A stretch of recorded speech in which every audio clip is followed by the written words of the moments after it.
Sejam bem-vindos a mais uma aula de Os Mistérios do Conhecimento.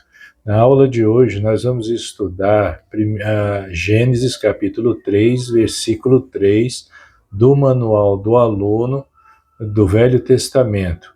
O tópico principal dessa aula de hoje vai ser esse: Adão e Eva tinham que comer do fruto proibido? Então, por que eu quero compartilhar essa lição com vocês hoje? Porque uma das coisas que eu observo quando eu vou ensinar as pessoas por aí afora as doutrinas de Cristo, um dos problemas que eu encontro quando nós vamos ensinar sobre Adão e Eva é que as pessoas elas têm uma visão muito torcida a respeito de Adão e Eva. Ou seja, eles culpam tudo que acontece nessa vida, sofrimento, tristeza, aflição, morte, pecado, tudo eles tiram a culpa de si e colocam em Adão. Agora, por que essa falta de entendimento desse assunto acontece? Muitas vezes, uma das coisas que está no nosso alcance e podemos aprender em casa até é se nós estudássemos mais o plano de salvação.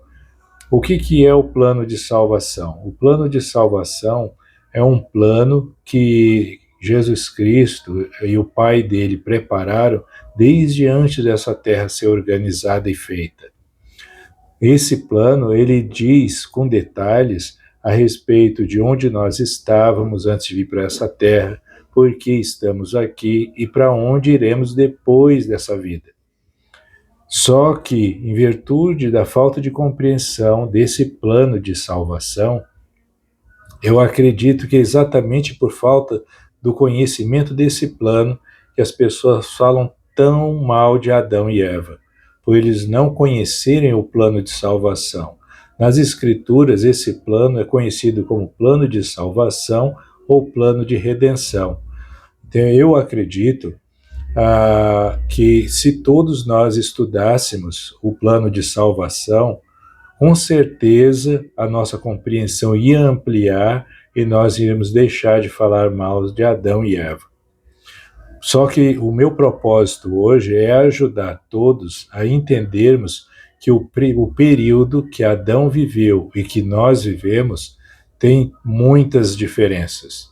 Muitas diferenças. E quando nós começamos a entender essas muitas diferenças, nós começamos a entender um pouco as limitações, as dificuldades e o esforço e a dedicação e a visão que tinha Adão e Eva.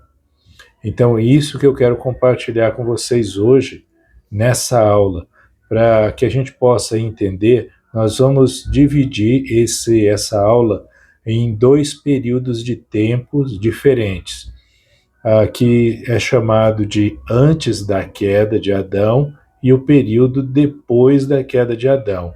Só que eu vou me concentrar mais no antes da queda de Adão. Por quê?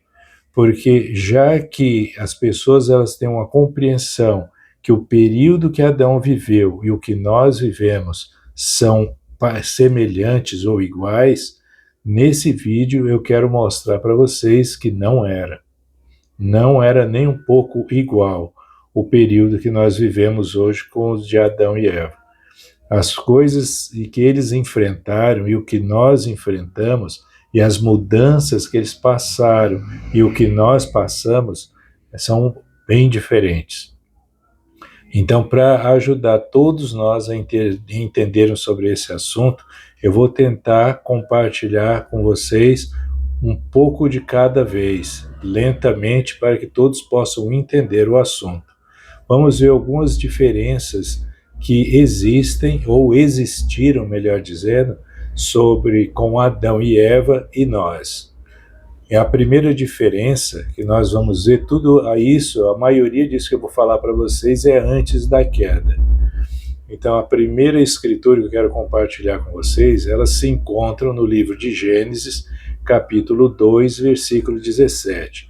Nessa escritura já ensina algo fantástico, que ela nos ensina que tanto Adão quanto Eva, eles eram imortais. Então essa é a primeira diferença enorme que tem entre nós e eles, ou que tinha entre nós e eles, apesar que eles continuam imortais ainda, mas e nós continuamos mortais por enquanto.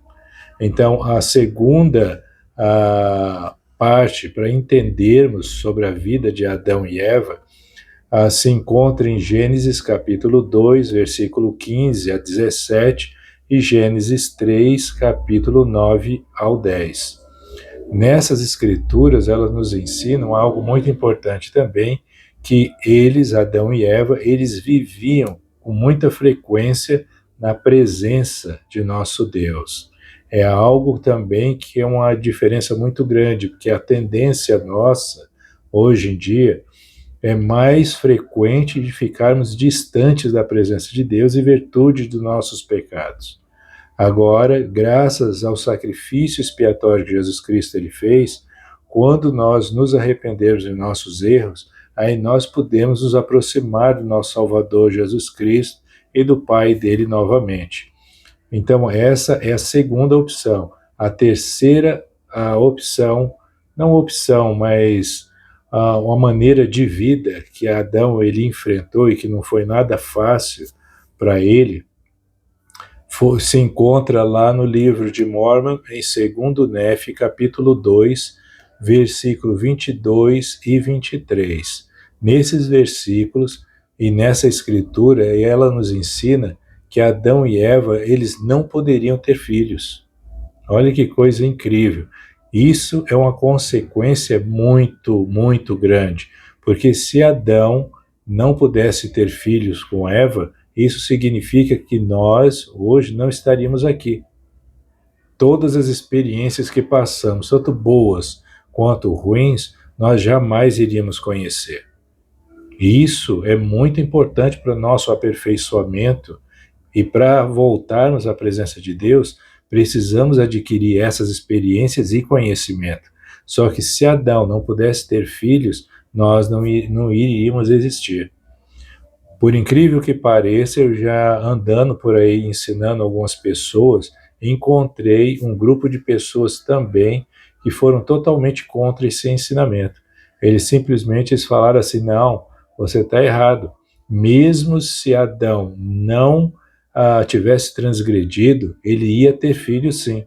Só que se nós fizermos um estudo mais detalhado das escrituras, tanto na Bíblia quanto no livro de Mormon, fala claramente que o Adão ele ia só ter filhos depois da queda, não antes. Ele só teve filhos depois que houve a transgressão. Antes, as escrituras não falam nada sobre isso. Então, o livro de Mormon ele é muito claro a respeito disso, quando ele fala especificamente que eles não iam ter filhos. E graças à queda, foi possível que isso acontecesse e hoje nós estamos aqui, nos aperfeiçoando e nos progredindo cada vez mais para um dia voltarmos à presença de nosso Deus. E por que essas coisas aconteceram com Adão? Por que ele não podia ter filhos? As escrituras lá em Gênesis capítulo 3, versículo 5 e Gênesis capítulo 3, versículos 6 e 7 nos ensinam que eles, Adão e Eva, eles não tinham conhecimento do bem e do mal. Então, olha como o conhecimento ele é importante. Sem o conhecimento, por exemplo, nós não progredimos numa empresa. Sem o conhecimento, um jardineiro ele não pode plantar uma simples planta. Se ele, por exemplo, pegar uma planta e é uma planta de sol e ele planta na sombra, a planta morre. Ou o contrário, se a planta é de sombra e ele põe no sol, a planta morre. Então precisa de conhecimento. E esse conhecimento, Adão ele não tinha. Por isso que ele precisava se aperfeiçoar. E só que para ele se aperfeiçoar, ele precisava da árvore, do conhecimento do bem e do mal. Olha que coisa linda saber disso. Sem o conhecimento do bem e do mal, nós não iríamos existir. E outra, não ia ter progresso. Olha que no livro de Doutrina de Salvação, volume 1, na página 116 e 117, olha o que esse livro ele explica a respeito do conhecimento limitado que Adão ele tinha. Ele fala assim: Adão e Eva, eles tinham conhecimento, é lógico, sabiam falar e sabiam conversar, só que eles não sabiam o que era dor, eles não conheciam a tristeza e mais uma porção de outras coisas que nos acontecem na vida. Olha que informação maravilhosa. Adão, ele não tinha o conhecimento que nós temos hoje. Ele era como os primeiros passos de uma criança. Então, olha o que aconteceu. Adão, ele sabia falar, ele sabia conversar, mas isso são conhecimentos básicos de uma criança. Só que, no período do tempo, ele foi se aperfeiçoando e, com o passar depois da queda, é que ele começou a aprender. Mas antes da queda, ele, como ele diz aqui muito bem, ele tinha conhecimento da fala e sabia conversar, só que outras coisas importantes entre o bem e o mal, como não sentiam dor, não conheciam a tristeza e várias outras coisas que nós sabemos hoje, eles não sabiam. Então, uma coisa importante que é importante deixar claro é que Adão e Eva, quando nós compreendemos o plano de salvação que está nas Escrituras, aí sim nós compreendemos que tudo o que Adão fez não foi pensando na nossa tristeza no futuro, mas o que ele fez, tanto Adão quanto Eva, era com a preocupação do nosso progresso eterno. Então, graças à preocupação que eles tinham por nós, que iríamos nascer ainda, aí sim nós iríamos conseguir nos aperfeiçoar, crescer e um dia voltar à presença de Deus, cantando louvores eternos a Ele e honrando Ele para essa vida e para toda a eternidade, mas junto com o nosso Criador. Então, o propósito de Adão ele deve ser honrado, porque ele fez tudo o que ele fez por amor a nós, seus filhos. Então, eu sei que os ensinamentos de Cristo, quando eles são bem compreendidos, nós não encontramos dificuldades de saber o que Adão fez e não fez. Então, que nós possamos estudar melhor o plano de salvação, para que a gente saiba o amor que Adão ele teve, não com o propósito de nos prejudicar, mas de nos abençoar eternamente. Então, essa é a mensagem que eu queria compartilhar com vocês e até a próxima aula.